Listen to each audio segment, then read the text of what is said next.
But what might not be shifting? Oklahoma's coaching staff.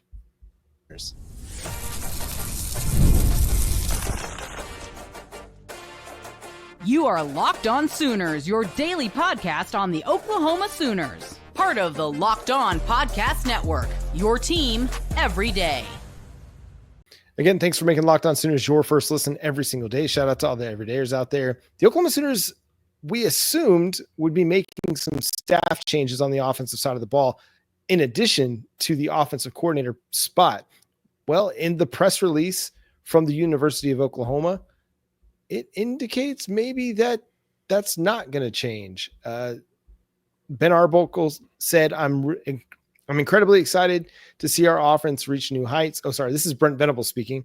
I'm incredibly excited to see our offense reach new heights under Ben's guidance and leadership, working alongside the rest of our offensive staff of Coach Joe John Finley, Coach Bill Bedenbaugh, Coach DeMarco Murray, and Coach Emmett Jones. So, Jay, is everybody coming back on offense?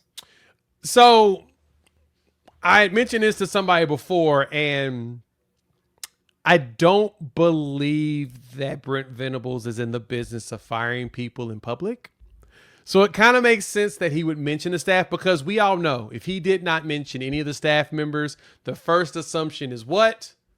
Everybody got fired. So for him to say everybody, it's better for all of us to think that everybody's going to be retained rather than us to assume that people got fired or even them believe they got fired. So I think that was purposely done to make sure people just know that this staff is here. We've got signing period coming on Wednesday, and that's going to be the focus.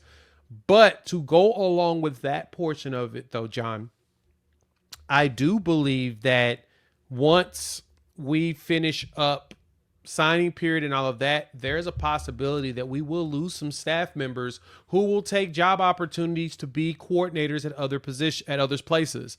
The one that everybody, of course, is monitoring right now is the current offensive coordinator in Joe John Finley.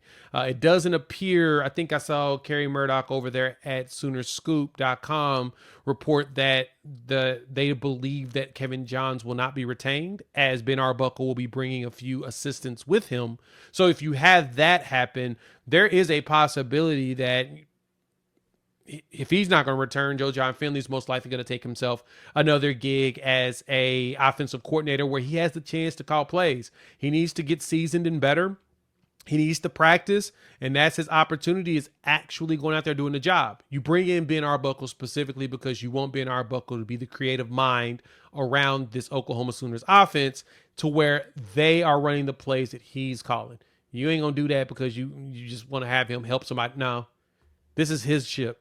And if he's bringing people with him, most likely assistants, because I don't think he's going to bring any staffers from Washington State. And I don't think he's built up more of a Rolodex of people for other positions. But I did hear that there was a possibility that someone else may follow him from another school. I'll wait and see if that actually comes to, he's close to fruition before talking about it.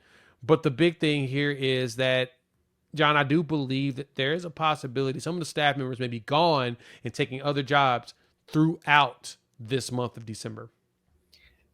It feels pretty likely that Bill Bedenbaugh's back, right?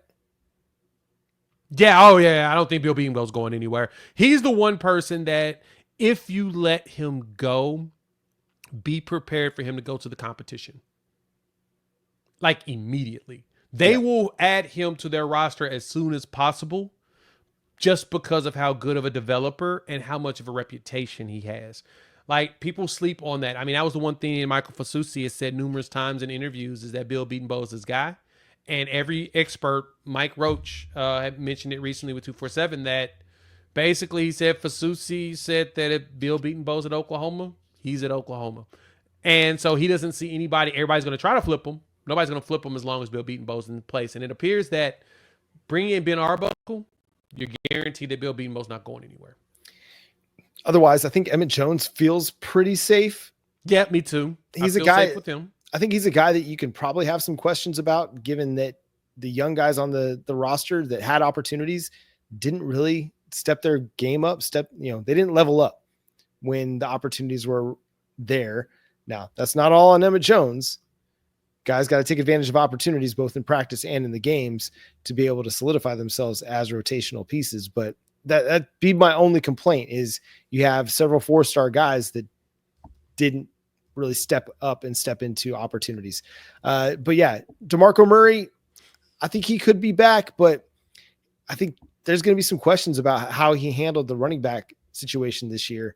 And that's for 2 years in a row, really, that the running back situation has not really had good continuity. It hasn't been productive in the first half of the season, and then it kind of takes off in the second half of the season. There's questions about letting Tawi Walker go, bringing in Sam Franklin, and then relegating him to just kickoff duties. The running back room was kind of a mess this year, and not all on DeMarco Murray. Some of it's injuries, some of it's fumbles, some of it's the offensive line in front of him not being able to run block for half the season. But some of the way that it was managed, I think there's reasons to have questions there. And then obviously Joe John Finley, you talked about it a bunch. It would be surprising to see that he'd be back, after the bowl game if he's not somewhere else. Yeah, I agree. That's where I'm at. You bring in an offensive coordinator because you want them to call plays. And if you have a guy that's calling plays that would like to still call plays, it's most likely he's going to go find him another job. He's not going to call plays. He's not going to go back to just being a tight ends coach. Correct. He's going to go somewhere where they're going to give him the opportunity to at least call plays. Yeah. Not sure where, but he's going to get a chance. Yeah. And even if he were going to come back to be the tight ends coach, he's one of those guys that has something to answer for too, because why are we running everything through Bauer Sharp? Solid player. He can make some plays for you, but he's not George Kittle, Travis Kelce, Mark Andrews, somebody that needs the ball in his hands 8 times a game. I don't know. Any other thoughts on the coaching staff and where it's headed? One part of this that we have to remind everybody of is analysts can now be on-field coaches, both in practice and in games. They're not just reserved to sitting in an office and in meeting rooms. They can be active participants in the development of the football team. Yeah. All right. I feel like majority is going to be safe. I do think that Beatonbow as well as Emmett Jones I can see DeMarco Murray going to the NFL. They've been trying to pull him for years. And like you said, things have not been as we hoped for on the running back room as of yet. I mean, we're finally getting Xavier Robinson in and all. So if that's the case, I do sense that we may see 2 positions replaced.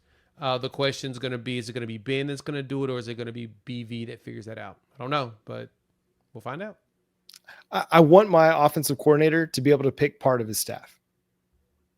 He needs to have some of his guys on this coaching staff just to be able to help with the installation of the offense, the communication of the offense, and the development of the offense over the offseason. If it's one guy that's having to teach the entire staff what he's wanting to do, that's going to be a bigger learning curve. So you got to bring some guys on board that are going to be able to speak the same language as Ben Arbuckle and then be able to communicate that to Bill Beatonbow, Emmett Jones, whoever the other assistants are, and the rest of the team. So that's an important part of this piece.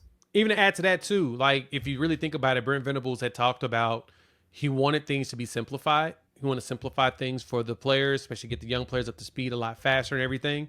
Brings in Zach Alley, who simplifies his defense. And guess what?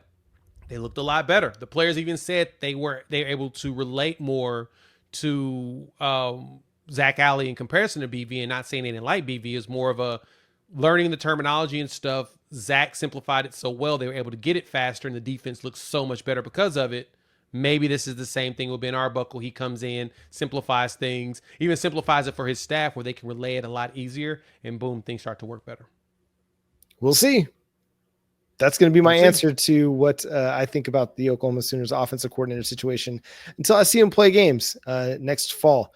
And that's going to do it for today's episode of Locked On Sooners. Thanks so much for tuning in and being a part of the show. Subscribe to the show wherever you get your podcasts. We're free and available on all podcast platforms and on YouTube. So hit that subscribe button and that notification bell to let you know when new episodes drop. We're right at 9,500 subscribers. We need 500 by the end of the year to get to 10,000. Help us reach our goal by hitting that subscribe button and telling a friend, telling a family member about Locked On Sooners, that you tune in every single day and you think they should tune in every single day. Again, we're part of the Locked On Podcast Network, your team every day. Follow Jay at Unfair Sports. Check him out at Unfair Sports over on YouTube as well. Follow me at John 9 Williams. You can read my work covering the Sooners over at SoonersWire.com. The show is at Locked On Sooners on Twitter, TikTok, Instagram, Facebook, and wherever else you might social media these days. But until next time, he's Jay Smith. I'm John Williams. Boomer Sooner.